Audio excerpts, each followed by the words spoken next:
Hola, muy buenas noches. Eh, Aquí una vez más con una charla con ciertos temas de carácter o de índole legal que es importante de repente conocer. Y bueno, agradeciendo en este caso a nuestros anfitriones en este caso de estas actividades, al movimiento Hoy Contigo 2020, que de alguna manera pues yo creo que ha hecho una importante labor.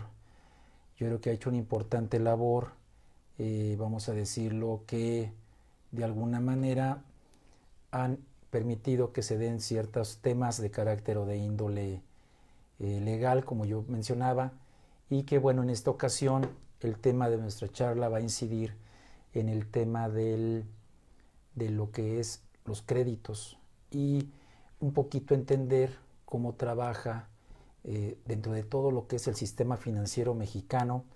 Digo, aunque suene muy ambicioso la situación, pero yo creo que es importante entender cómo está pensando los bancos y sobre todo, pues cómo debes de comprender la morosidad, porque aunque no se crea el hecho de que los bancos entren en una etapa moratoria no conviene, porque el andamiaje legal implica que se requiera o se debe de tener una serie de aspectos importantes o relevantes, eh, porque todo está atado. O sea, hoy el mundo actual como lo conocemos en 2020 implica una interacción de manera importante en la forma de entender todo el sistema financiero. Y bueno, antes que nada quiero dar un preámbulo muy importante para entender que ante qué estamos o ante qué fenómeno estamos. México, como tal, en la historia moderna, vamos a decirlo, en los últimos 40, 50 años, ha vivido crisis económicas que de alguna manera han marcado la experiencia en los, vamos a decirlo así, en los temas financieros. Cuando hablamos de temas financieros, hablamos todo el acumulado, todo lo que implica el tema del sistema financiero. Por sistema financiero es los bancos, las organizaciones auxiliares del crédito, otras entidades que dan créditos como son el Infonavit, el Fobiste y los seguros, la Bolsa Mexicana de Valores, Hacienda, ¿no? Todos ellos forman un enlace, ¿no? Las Afores, por ejemplo, todas ellas forman un enlace. ¿Por qué? Porque el capital o el dinero está fluyendo de alguna otra manera a través de distintos instrumentos. También hay que entender que hay bancas de primer piso, hay banca de primer piso, banca de segundo piso, y esta banca de alguna manera es la que hace que funcionen las operaciones a través de las tarjetas de débito, tarjetas de crédito, créditos de nómina, créditos PYMI, créditos de bienes de consumo duradero como son los vehículos, las maquinarias, los créditos hipotecarios, que es una forma de dar créditos ya sea para la adquisición o créditos de apalancamiento a través de los créditos hipotecarios. Entonces, todo el crédito al final del día es una forma de entender que la economía funciona, ¿no? Entonces, como se decía en una de las sesiones anteriores, la economía de alguna manera hace que funcione toda la actividad, en este caso económica, y esto implica que se den créditos de distintas categorías. Entonces, México, a lo largo de muchos años, ha tenido vamos a decirlo así, una forma de estar buscando que ya no afecten las crisis económicas. Y curiosamente en 1994, cuando se da esta crisis por un tema financiero que fue lo que se le denominó el error de diciembre, pues de alguna manera enseñó a los bancos que las tasas de interés variables, que estaban apalancadas, por ejemplo, a ciertos instrumentos o a ciertos intereses que subían. Entonces, gran parte del crédito hipotecario de aquel entonces estaba precisamente orientado por las tasas de interés variables. Entonces, cuando subió la tasa de interés a través de los instrumentos como era la TIE, la tasa de interés interbancaria de equilibrio o la tasa de interés promedio, eran unos de los, o en este caso el CAT, que eran el costo porcentual promedio, que eran los mecanismos o los instrumentos financieros que hacían que en algún momento las tasas de interés subieron y fueron impagables los créditos, ¿no? Entonces, esa primera experiencia sirvió a la banca mexicana para entender que de alguna manera una crisis económica no permite o no hace operable, porque no hace operable que de alguna manera el crédito esté funcionando. Al no haber crédito, la economía se para, ¿no?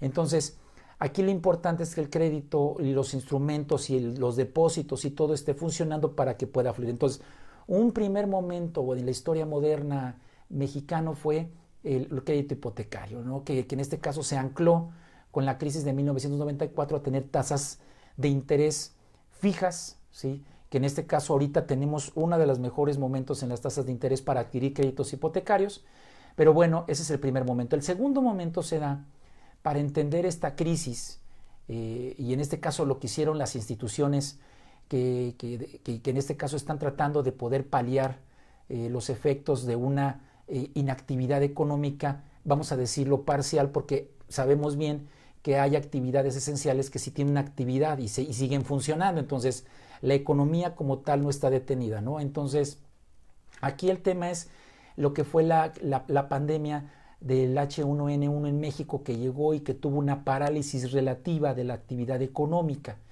pero que los bancos en aquel momento tuvieron la experiencia de poder realizar programas en los cuales de alguna forma permitieran que los deudores de crédito hipotecario, de algunos créditos que tuvieran, no los créditos revolventes de tarjetas de crédito, porque eso es otro tema que ahorita vamos a tratar, pero por ejemplo los créditos a ciertos meses, vamos a decirlo, a 10 años, 20 años, 30 años o a 5 años o a 10 años, que son los créditos hipotecarios, que los más bajos que yo conozco son de 10 años los créditos hipotecarios.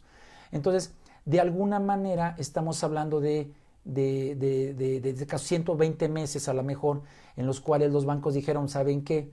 Vamos a permitir que se considere una especie de caso de excepción. ¿Qué es lo que pasaba? Que de alguna manera, o qué es lo que pasó en la pandemia de 2009, que se permitió crear un mecanismo para que los bancos dieran una especie de espera en el tema de ciertos pagos, ¿sí? Aunque esto implicaba una ampliación en el plazo, es decir, si yo en este caso te doy un crédito a 200 meses o a 180 meses, lo que yo voy a hacer de alguna manera es darte unos meses dentro del mismo plazo para que en este caso puedas pagar, es decir, en lugar de que sean 180 meses, te voy a dar 184 meses, es decir, esos 4 meses no los pagas ahorita, pero los vas a pagar después. Entonces, ya de alguna manera en México han existido los mecanismos. Si no lo saben y si de alguna manera ya lo saben, ¿qué es lo que pasó? Ahorita inmediatamente entró la contingencia sanitaria en marzo, e inmediatamente los bancos tomaron una decisión de implementar lo que en 2009, en aquel entonces, vamos a decirlo así, tardó o en este caso no llegó tan a tiempo o no fue tan necesario, pero ya era un esquema fácilmente detectable para los bancos. Entonces, ahorita lo que de alguna manera, vamos a decirlo así, está pasando es que las instituciones financieras, es decir, la banca de primer piso, la que conocemos en las principales instituciones bancarias, pues ya dieron la oportunidad de dar un esquema donde aplacen el cobro de los intereses para que se puedan pagar al final, en este caso en relación a los créditos hipotecarios. Las tarjetas de crédito tienen también la posibilidad de que tengan un aplazamiento o diferimiento en los pagos. Esto que va a significar que no concurran una de las cláusulas más complicadas en los contratos. ¿Cuáles son las cláusulas complicadas? Pues las penas convencionales o los intereses, ¿no? Porque en materia mercantil y particularmente en el sistema financiero, una de las instituciones que son de las más benéficas para el sistema, pero perjudiciales en casos graves, es lo que se conoce como los intereses excesivos, lo que se conoce como la usura. Entonces, los bancos, creo yo, o gran parte de ciertas instituciones no les conviene emprender batallas legales donde la usura implique un una disminución en la capacidad de los contratos. Digo, en los últimos 9 años los tribunales han tenido grandes debates en relación con el tema de la usura y que han permitido que las tasas de interés, sobre todo en las tarjetas de crédito, que son muy altos, hay tarjetas de crédito que la tasa de interés está en el 125%, 116%.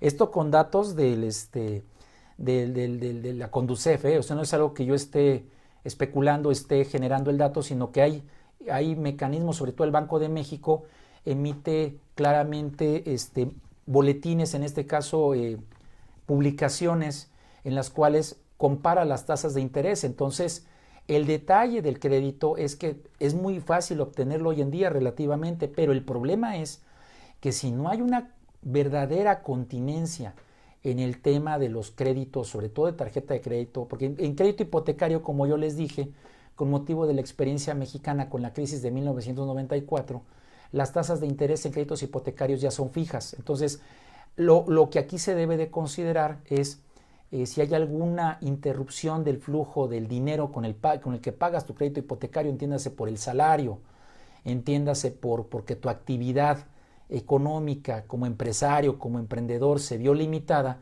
lo que debes de considerar es acercarte con la institución financiera, que en este caso es la que te otorgó el crédito y es con la cual tú debes de permitirte que debas de escuchar cuáles son los eventos en los cuales puede ocurrir una especie de pacto de espera o de en este caso de que no te afecte en tu historial crediticio, porque si tú no haces o si tú no te adhieres o no formas parte de los créditos hipotecarios que formen parte de la contingencia, ojo y gran detalle, todos los créditos hipotecarios estamos hablando los que se contrataron hasta antes del 28 de marzo, ¿sí? Los posteriores prácticamente no entran porque no están dentro del esquema como tal, porque se entiende que si tú contrataste un crédito durante la contingencia sanitaria, quiere decir que estás aceptando que tienes los recursos. Entonces, es muy importante que se tome en cuenta que todo lo que ahorita la banca o gran parte del sistema financiero está considerando fueron los créditos a partir antes del 28 de marzo o el día del 28 de marzo, ¿sí? Los que no estén en esa fecha no entran dentro del esquema. Entonces, esa es como que la fecha que debemos de considerar. Luego, si son créditos anteriores que están en esa fecha, entonces vas a solicitar a tu institución financiera, entiéndase los bancos, banca múltiple, porque sociedades financieras de objeto múltiple o de objeto limitado, uniones de crédito y cajas de ahorro, tienen un esquema que sí se encuentra regulado dentro de las instituciones financieras, pero ellas no son o no forman parte de la actividad bancaria. Entonces, si tú tienes un crédito agrícola, si tienes un crédito, vamos a decirlo, con unión de crédito, si tienes un crédito con alguna de estas SOFOMES, que son sociedades financieras de objeto múltiple, entonces es muy importante que te acerques a tu institución y digas, a ver, ¿qué tenemos que podamos resolver? Una caja de ahorro, pues de alguna manera es una institución que presta, pero no es una institución bancaria. Entonces, no hay que confundir entre esto. Otro tipo de créditos que están ahorita en boga y que funcionan muy bien son los créditos prendarios.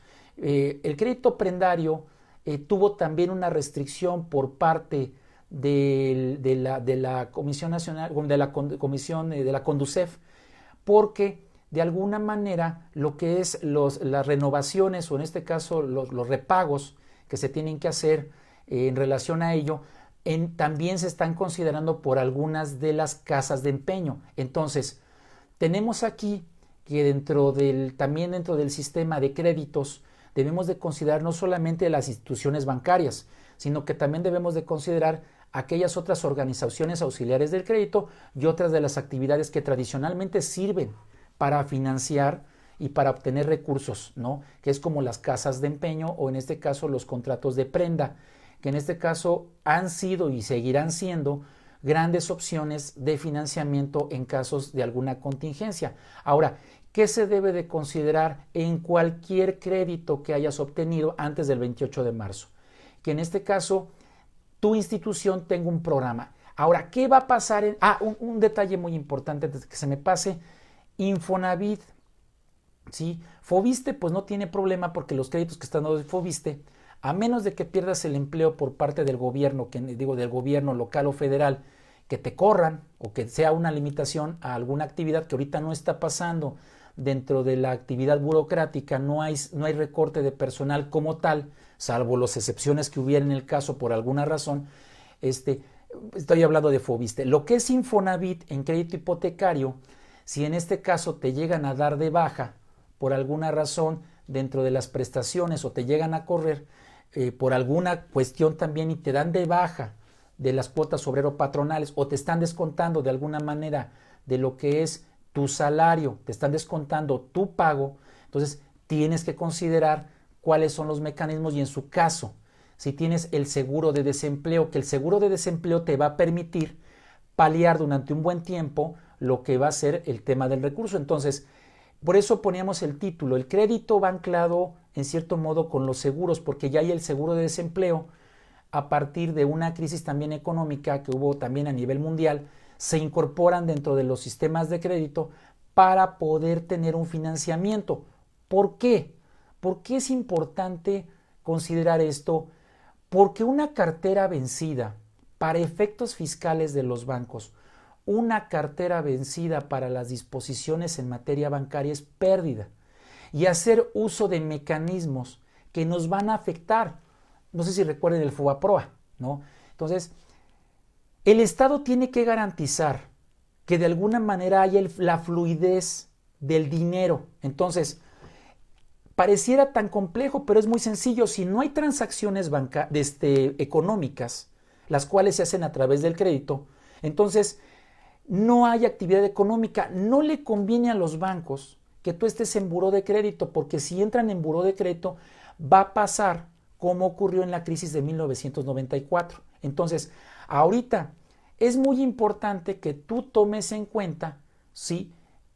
Lo que las instituciones de crédito, entiéndase las bancarias y las no bancarias, como son las organizaciones auxiliares del crédito, las cajas de ahorro, las uniones de crédito, que de alguna manera tengan a considerar, en este caso, lo que es la forma de pagar. Ahora, ¿qué vas a argumentar tú para a lo mejor no pagar? Bueno, si en este caso eres una persona que tuvo el tema desafortunado del desempleo y no tienes con qué acreditarlo, pues yo creo que si en este caso tienes que considerar que en el momento de que haya falta de flujo de dinero en tu cuenta bancaria, pues va a ser de alguna manera la idea de que tú ya dejaste de tener un recurso. Tu baja del IMSS, tu baja que se llegue a otorgar por parte de las personas que, te dieron de baja del empleo, pues va a ser una de tus elementos de referencia probatoria para en este caso entender que hubo el desempleo. Habría que acercarse precisamente con cada uno de los bancos para entender cuáles son los mecanismos para en este caso acceder a este financiamiento, acceder a este tema. Ahora, ojo y gran detalle, por parte del gobierno se están implementando créditos, ¿sí? Esos créditos, vamos a decirlo, son créditos a la palabra, son créditos que de alguna manera, pues de alguna forma, pues te van a servir para considerar que vas a poder llevar a cabo la forma de pago, pero toma en cuenta una cosa, esos créditos los tienes que devolver y los tienes que pagar, ¿sí? Y al estar anclados de alguna manera con alguna referencia de datos, vamos a decirlo en el IMSS, vamos a decirlo con tus datos bancarios, entonces es muy importante que si es ahorita ya caíste en una situación de incumplimiento, pues te vayas a los programas que en este caso te van a implementar. Que si los bancos te contestan o no te contestan, bueno, vas a tener que esforzarte al máximo para que el banco te conteste y te pueda tomar en cuenta para efectos de que te quedes inscrito en los programas. No podemos argumentar el día de mañana ante un juez, es que, vamos a decirlo en el caso de que ya no se haya podido acceder al programa y que tú consideres que los bancos ya no estén dando la atención propia para esta actividad, entonces no vamos a poder decir el día de mañana, sabes que es que no me contestaron en el banco para no hacerte acreedor a este tipo de programas. Entonces es muy importante que estés insistiendo en el banco. Los bancos ahorita, como todos, tienen pues personal vulnerable, a lo mejor personas de cierta edad o personas embarazadas. Entonces, ¿qué es lo que están haciendo los bancos? Están restringiendo a su personal o están rotándolo o están teniendo tiempos escalonados. Entonces, es muy importante que tengas paciencia en ese tema, ¿no? Ahora, ¿qué pasa con los seguros? Un seguro tiene cláusulas de exclusión, ¿sí? Un seguro regularmente cubre ciertos siniestros. El seguro va, por ejemplo, te voy a poner un ejemplo muy claro, es, no me voy a morir a los 50 años y los seguros te pueden decir, sabes que sí te vas a morir a los 50 y ante este evento yo te cubro. No, pero yo no me voy a morir, pero de alguna manera siento que te apuesto a que no voy a morir y por eso contrato el seguro. Entonces, los seguros cubren siniestros, pero no todos los siniestros. Es muy importante que tú consideres la situación relativa a que hay cláusulas de exclusión. Cuando se hace la declaratoria por la Organización Mundial de la Salud de que estamos ante una pandemia, legalmente en relación con los seguros, hay exclusiones para ciertos eventos que ocurran dentro del tema de la pandemia. Ojo, el término jurídico pandemia está inmerso en las cláusulas de exclusión de los contratos de seguro. Y más importante, en los contratos de seguros de gastos de médicos mayores, hay tiempos de espera para ciertos padecimientos. Ahora, como tal, las cláusulas de exclusión no van a tener el caso de que te digan, ¿sabes qué? El COVID, ¿sí? El COVID-19 forma parte de las exclusiones, pero el hecho de que tengas el seguro relacionado para ciertos padecimientos y te apliquen medicamentos experimentales, hacen que, y hay cláusulas de exclusión de que ante la aplicación de medicamentos experimentales, ¿sí?, va a significar que te dejen de cubrir el seguro. Entonces, ha sido muy irresponsable, por ejemplo, vamos a decirlo en el caso del presidente de Estados Unidos, cuando dice que se va a poder poner se va a poder aplicar o poder aplicar cierto medicamento para poder paliar los efectos del COVID. Como tal, un seguro que conozca que te estuviste tomando una medicina que no te correspondía, puede implicar que ya tengas un padecimiento no por el COVID, sino por la medicina que te estuviste aplicando. Entonces, es muy importante que tú leas tus seguros para entender cómo están trabajando las cláusulas de exclusión, ¿sí? Esto es muy importante desde un punto de vista legal. ¿Por qué? Porque si tú ya tienes o quieres hacer uso de tu seguro de gastos médicos mayores y la institución de seguro, en este caso la aseguradora, lo niega, pues debes de ver la causa de exclusión. Digo, esperamos que no sea tu caso, pero sí es muy importante eso. Luego, hay unos seguros que son, por ejemplo, de seguros que tienden a proteger precisamente las contingencias de un negocio.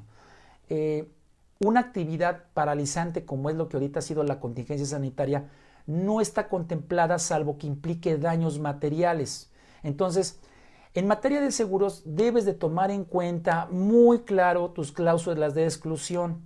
Y si lo vas a ejercer, es muy importante que la aseguradora te manifieste las causas por las cuales no va a operar el seguro, ¿sí?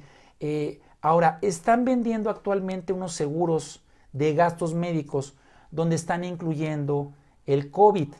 Ojo, la ley establece claramente que todo contrato tiene un tiempo de espera mínimo de 30 días. Entonces, si te llega a dar un padecimiento que se llame seguro contra el COVID, pero vamos a decirlo, te da dentro de esos 30 días, tienes que leer muy en claro si es que la cláusula de tu seguro cubre como tal el padecimiento, porque la ley establece un periodo de espera de 30 días, ¿sí?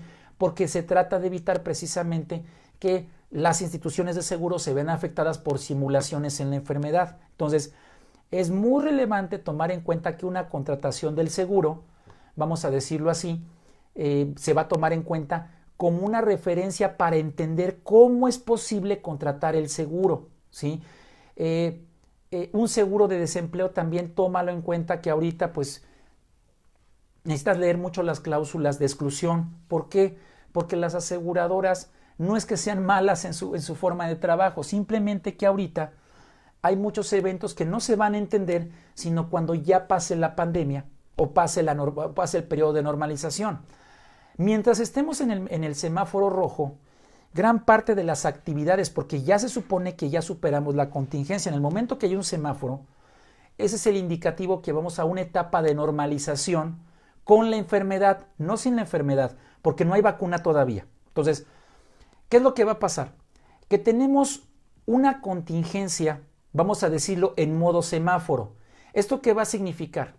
Que conforme se vayan aperturando las actividades en el avance del semáforo, es como en este caso el sistema financiero se va a ajustar, porque él va a decir, bueno, si ya hay verde, tenemos una actividad ya al 100% operativa desde el punto de vista financiero económico. La realidad va a ser que hasta que no llegue una vacuna a nivel eficiente, a nivel mundial, entonces vamos a estar todavía con los rebrotes, ¿no? Entonces, ahorita, ¿cómo debemos de ver, por ejemplo, cómo vamos a entender el sistema financiero? El sistema financiero dijo, nos vamos a 4 o 6 meses. Si estamos en junio, estamos considerando en tiempo, vamos a decirlo humano, que se está considerando más o menos por octubre, noviembre, la normalización, si lo tomamos en cuenta desde el punto de vista de los tiempos otorgados en marzo por parte de los bancos, ¿sí?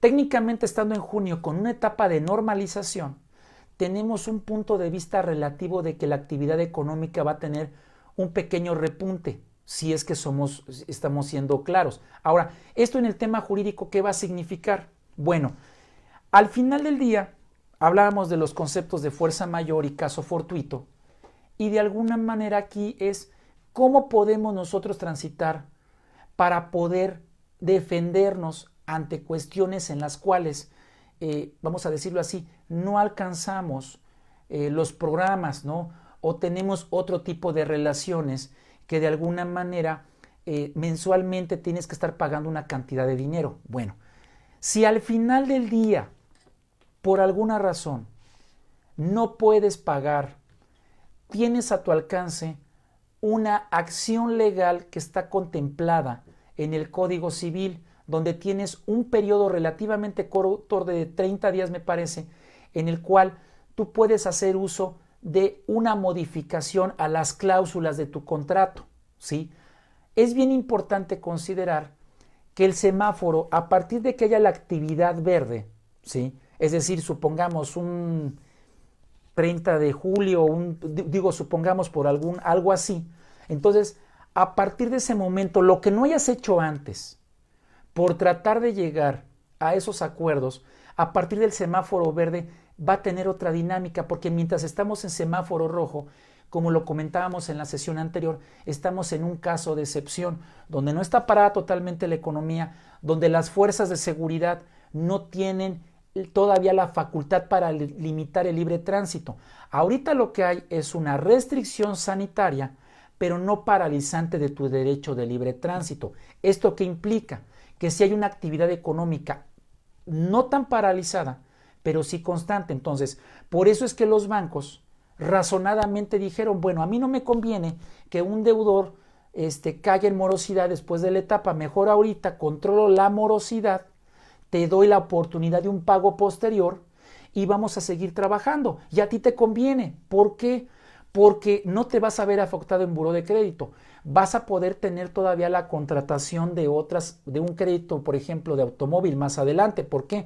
Porque no te van a preguntar como te preguntan los call centers cuando tomas tarjetas o cuando tomas créditos o cuando vas a hacer tus solicitudes de crédito, que no vas a tener un problema en buró de crédito. Entonces, por eso es que es muy importante que estas etapas, vamos a decirlo, de renegociación, de reestructura, entre comillas, lo está permitiendo las instituciones del sistema financiero, es porque no quieren paralizar ya no la economía, porque vamos a decirlo así, ya ahorita la economía está acotada. Es decir, que en unos meses tú tengas el acceso a los créditos de una manera, vamos a decirlo, amigable y sin que tengamos un tema de problemática. Entonces, los bancos creo que tomaron una buena medida.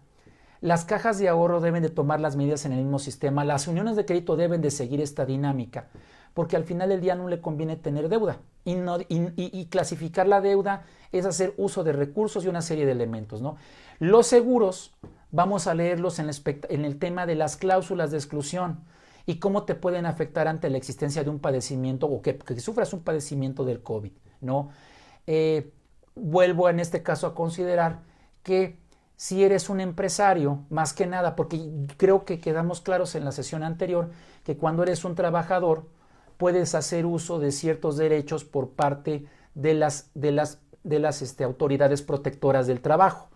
Pero si eres un empresario que de alguna manera pediste un crédito PYME, pediste un crédito a una unión de crédito o pediste un crédito para tu emprendimiento, entonces, pues si en este caso tienes a tu alcance el hacer uso o todavía considerar el tema de poder hacer un convenio para efectos de que te garantice de que no vas a tener una falta de flujo, hazlo en este momento. ¿Por qué?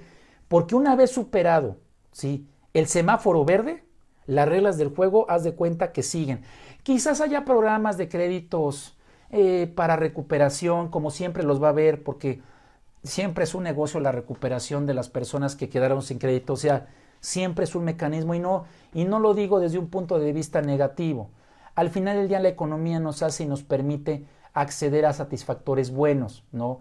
No es un tema de conspiracionismo negativo, simplemente es entender que el sistema financiero tiene que funcionar porque a nadie le conviene que el sistema financiero colapse. Un sistema financiero colapsado es crisis, una depresión económica, ahí sí la podemos tener, independientemente de que los indicadores económicos digan que no va a haber crecimiento económico en México o que tenemos ciertos riesgos. Al final del día lo que nosotros necesitamos ahorita es normalizar, por eso la importancia del semáforo. Ahora, ¿qué pasa? Tienes tu crédito hipotecario y dices, mira, ¿sabes qué?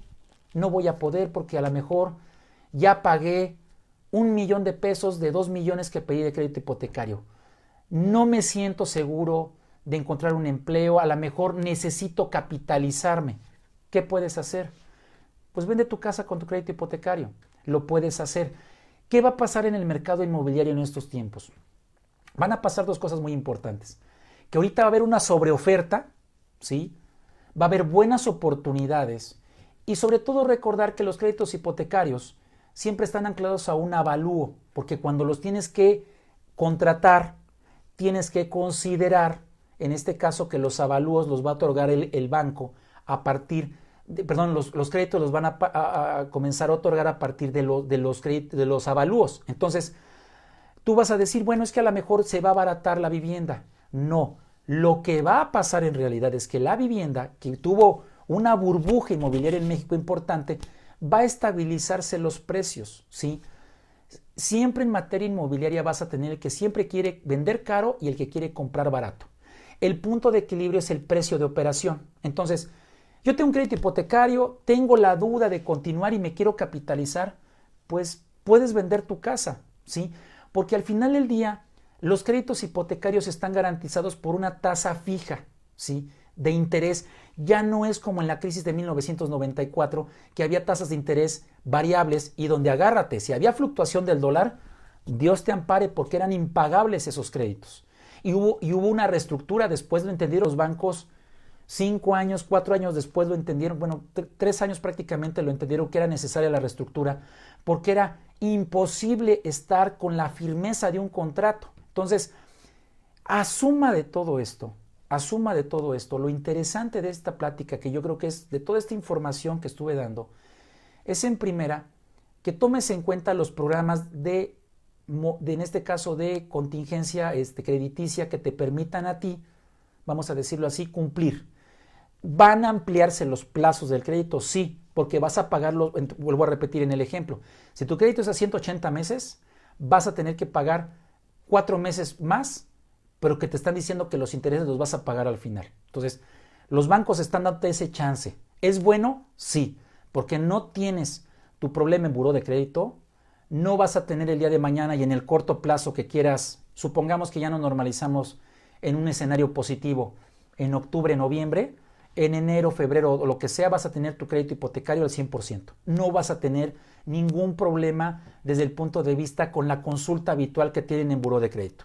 De hecho, la Comisión Nacional Bancaria de Valores está informada de que las sociedades de información crediticias, que son 3 en México, de alguna manera lo que ahorita aparezca de impago no se considere como un negativo para obtener un crédito, ¿sí?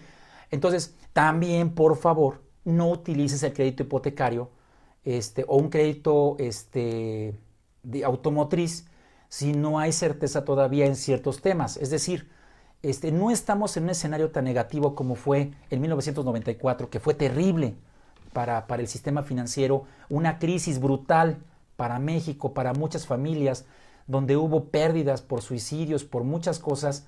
Estamos ahorita en una etapa controlada. ¿Y esto qué va a significar? Que utilices realmente los escenarios, los esquemas del sistema financiero a corto y a mediano plazo. Ahora, por favor, no tomes créditos que en este caso tengan tasas de interés altas, independientemente de que sean usureros. Para poderlos limitar vas a tener que transitar ante los tribunales para limitar tasas de interés altas del 10% mensual.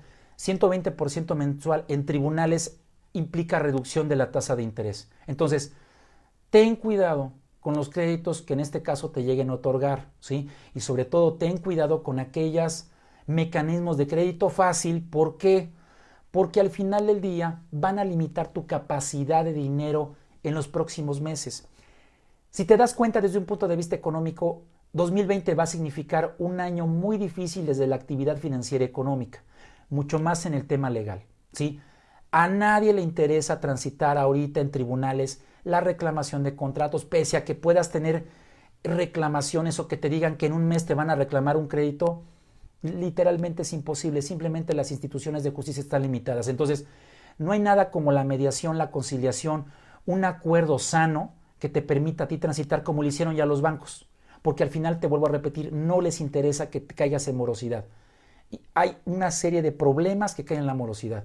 Y si no me crees, ve lo que pasó con el Fobaproa, que fue un problema que tuvo que absorberse y que se está pagando con impuestos. Entonces, creo que a nadie le conviene que de esto resurja otro Fobaproa 2, que de alguna manera ha sido una medida que se está viendo de alguna manera para que se pueda congelar. Ahora, congelar ese problema. Ahora, entiéndase que puedes utilizar tu dinero del Afore. Entiéndase que puedes utilizar los créditos revolventes, tus créditos de tarjeta. Nada más recuerda, lo vas a tener que devolver. Porque si no lo haces, te vas a meter en una bronca en buró una vez que se supere la etapa de contingencia semáforo verde. Ahora, recapitulamos. En el tema de los seguros, toma en cuenta las exclusiones. Y si vas a contratar un seguro para la etapa de contingencia, toma en cuenta y lee muy claro tus cláusulas, ¿sí? Y las causas de exclusión para que el día de mañana no te lleves una sorpresa. ¿Por qué? Porque los seguros, al final del día, si bien es cierto, son contratos de adhesión que los regula la Comisión Nacional de Seguros y Fianzas, sin embargo, con que ellos pongan las exclusiones, tú tienes el deber de leer tus exclusiones. Es que no venían en el contrato. Bueno, todas las instituciones de seguros tienen de forma digital sus cláusulas de exclusión y las tienen completamente identificadas con el número de contrato que aparece en la parte de abajo de tu póliza. Ahí aparece el dato de cuál es el contrato de seguro con el cual les dio la autorización la comisión para poder ofrecerte ese seguro. Entonces, ya ahorita no podemos decir lo que era la lesión legal, la lesión jurídica, que era el desconocimiento de los términos y condiciones de los créditos hipotecarios. Ya es un tema que está ampliamente difundido. Si no conoces los términos de tu contrato, acércate a tu banco o acércate a la institución que te otorgó el crédito y pídele el contenido de esa información. Y es totalmente descargable en sitios de red. La morosidad tiene un mecanismo legal que se encuentra en lo que es la teoría de la imprevisión, que en el caso de Ciudad de México hubo una reforma en el artículo 1796, 1796 bis y 1796 ter, que son el régimen legal aplicable para aquellas condiciones en donde el mercado o las condiciones económicas hacen imposible que un contrato se incumpla, lo cual solamente es viable, por ejemplo, en las tasas de interés que sean variables. ¿Cuáles son las tasas de interés variable hoy en día por excelencia? Las tarjetas de crédito. Hay tarjetas de crédito que están ancladas al tipo de cambio o están a ciertos instrumentos financieros. Entonces, cuando hay una fluctuación del dólar o cualquier ese tipo de cosas, tu tasa de interés va a variar. Entonces, Hay que tener mucho cuidado con esos instrumentos de financiamiento que son las tarjetas de crédito. Sirven al corto plazo, a largo plazo son carísimas y cuando ya caes en impago, legalmente se te puede defender. Pero el gran hermano o el gran visualizador de cuál es tu actividad es el buró de crédito. Entonces, tome en cuenta estas recomendaciones, tome en cuenta cómo funciona el sistema financiero. El sistema financiero no es malo, hace que tengamos créditos de auto, hace que tengamos créditos de casa. Entonces, es formidable. Los bancos hicieron lo propio. Acércate a las instituciones financieras, es importante. Y si en el peor de los escenarios no pudiste o no te pudo o no caíste, pues hay salidas legales a través de instituciones, como te decía, la teoría de la imprevisión, que ya está institucionalizada en el código, pero es importante que tomes en cuenta que hay un tiempo de espera para hacerla valer. Bueno, esto es más o menos a grosso modo. Espero no haber dado muchos datos, digo, porque es un tema que pareciera que lo que son instituciones financieras y seguros y el SAT o de alguna manera lo que es el Infonavit y el Fobiste parecieran que son muy independientes. No, están interconectadas. Hoy en día el sistema financiero se entiende si analizas todo el escenario, al final el escenario global de lo que es el sistema financiero mexicano. Estamos complicados, sí, pero yo creo que la fortaleza del sistema financiero es lo que nos va a permitir salir adelante y entender las instituciones legales como están contempladas como tal y no bajo evasiones o elusiones legales que nada te van a llevar. Lo que creo que enseñó la crisis de 1994 en este momento es que la elusión o la evasión a través de los procedimientos lo único que hace es paralizar la economía o paralizar el sistema financiero. Si no hay sistema financiero, no va a funcionar la economía, no van a llegar ciertos platos a nuestra mesa, porque gran de los productores agrícolas o de los productores de alimentos dependen de ciertos créditos. Entonces, si los bancos se eliminan o se desaparecen, a nadie nos conviene eso. Entonces, por eso es muy importante, yo creo que este tema, y es algo de lo cual pues quiero aportar en esta ocasión. Con esto concluiría lo que es mi exposición y voy a dar, en este caso, contestación a las preguntas que están aquí en los que han formulado. ¿Sí? Y comienzo. Gracias por compartir. Saludos desde Argentina. Pues un saludo, Martín. Espero que te sirva esta información. Yo creo que no sé cómo le estén pasando ya en este país hermano. Y dice otra noche. Pues miren, ¿qué pasa con los créditos hipotecarios de auto en el mismo escenario de las tarjetas de crédito de los 4 meses de condonación momentánea, por decirlo de alguna manera? Bueno, mira, los créditos automotrices, vamos a decirlo así, están dentro de los programas contemplados. Lo que es crédito PYME, crédito hipotecario, crédito hipotecario, crédito PYME, crédito automotriz, créditos agrícolas, de alguna manera están incluidos dentro de esta etapa. Ahora, ¿y por qué te voy a decir? Porque es muy importante. Porque no le interesa a los bancos tener, como pasó en el 94, estacionamientos llenos de automóviles totalmente parados. Entonces, creo que ahorita todos los bancos es quédate con tu auto, ¿sí? Nada más págame en tal tiempo. Entonces, no hay como que ahorita, por favor, vayas y te acerques al banco y negocies tu deuda y firmes el documento. Ojo, tienes que firmar un documento. Los bancos no trabajan sobre correos electrónicos, no trabajan sobre información que sea, vamos a decirlo, de palabra. Me ha tocado ver asuntos, me ha tocado ver temas de que es que me dijo el asesor del banco que ya procedía mi condonación, me salí de la sucursal y yo ya sentí que estaba bien. ¿Por qué me está llegando esta cobranza? No, tienes que instrumentar. En materia financiera se tiene que instrumentar. Y cuando habla de instrumentar, vámonos al adagio popular de que papelito habla, ¿sí? Si de alguna manera tienes un problema con tu empeño, con alguna situación, la Procuraduría Federal del Consumidor te va a ayudar, ¿sí? Entonces, aquí es muy importante que tomes en cuenta que un crédito automotriz no va a pasar nada, no te van a recoger tu carro, pero sí es importante que te acerques, porque si no vas a tener tu problema en buró de crédito una vez pasada la contingencia, porque ahorita es muy clara la autoridad. Mientras esté la contingencia sanitaria, lo que se reporte de impagos, no lo tomes en cuenta, porque todos estamos en una situación de crisis.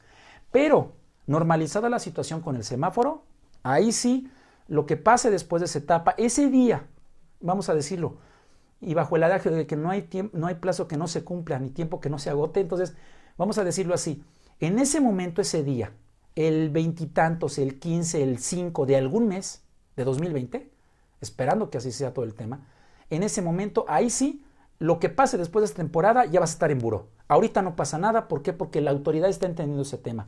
Las entidades del sistema financiero lo están entendiendo. Ahora, en crédito hipotecario, claramente está dada ahorita una etapa no de condonación, simplemente de que te van a mandar los intereses 4 meses después. Es decir, si tú ibas a pagar a 180 meses, lo van a pasar a 4 meses más. Entonces, los bancos lo que están haciendo es ampliar el plazo. Esto es muy conveniente porque no caes en cartera vencida, no vas a caer en tasas de interés negativas y a ti te vas a tener un historial crediticio limpio. Ahora, de que va a venir una etapa posterior a esto de créditos, pues entonces, si tienes un problema de liquidez, pues vende tu casa si realmente, digo, para mí es muy fácil decirlo, digo, no estoy en tu situación, digo, quiero ser muy claro, puedes financiarte y apalancarte y después vas a tener otro crédito hipotecario. ¿Por qué? Si tú tienes un buen historial crediticio, vas a poder acceder a cualquier sistema de crédito de los que haya, ¿sí? Entonces, piénsalo, chécalo, analízalo. No hay una situación realmente paralizante, porque digo, yo entiendo que hay una contingencia sanitaria y estamos con peligro de salud, pero una paralización de la economía, como es una crisis de recesión como tal, como llega a ser luego tan alarmista ciertos temas, esa sí no nos conviene. Entonces, contribuye dentro del sistema financiero, formas partes de él, aunque no quieras, quieras o no necesitas de alguna institución de crédito el día de mañana. Entonces, creo yo que es importante esta información y que tomes en cuenta esa situación para que te puedas acceder a los temas. Y por favor, si vas a adquirir un crédito, tasa de interés del 10% mensual no te conviene, es usurera. Digo, y a lo mejor estás diciendo, oye, tengo una tarjeta de crédito que tiene la tasa de interés del 110%, sí, pero una tarjeta de crédito, al tener una tasa de interés que la autoriza el Banco de México, es una tasa legal. Lo que hacen los agiotistas no es legal.